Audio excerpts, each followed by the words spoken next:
3 बार के नाकाम वज़ीर-ए-आज़म को चौथी बार मुसल्लत करने की कोशिश नहीं मानते। 8 फरवरी को अपने हक पर डाका मारने नहीं देंगे। बिलावल भुट्टो की डेरा मुराद जमाली में घन गरज। इलेक्शन मुलतवी करवाने की तीसरी करारदाद सेनेट में जमा। आजाद सेनेटर हिलालुर रहमान की करारदाद में शदीद सर्दी और बर्फबारी को जवाब बनाया गया।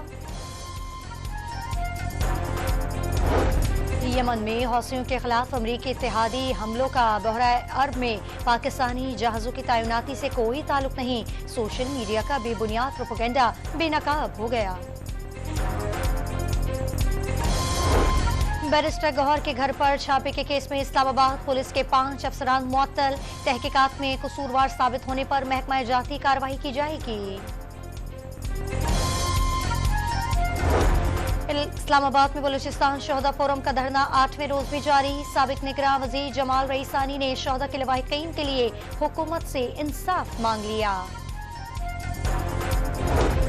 यूटिलिटी स्टोर्स कॉरपोरेशन ने फरोख्त के तमाम रिकॉर्ड तोड़ दिए। रवा माली साल में सेल 137 अरब से जायद रही।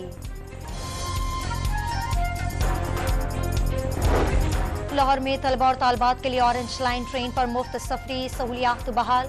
सहूलत में 3 माह की तोसी भी कर दी गई।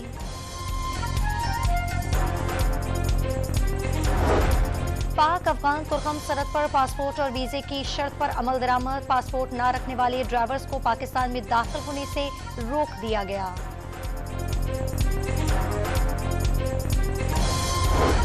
अल्लामा मसूद रहमान कत्ल केस में बड़ी पेशरफ्त। इस्लामाबाद पुलिस ने कलदम मजहबी तंजीम से ताल्लुक रखने वाले 4 मुल्जमान का सुराग लगा लिया।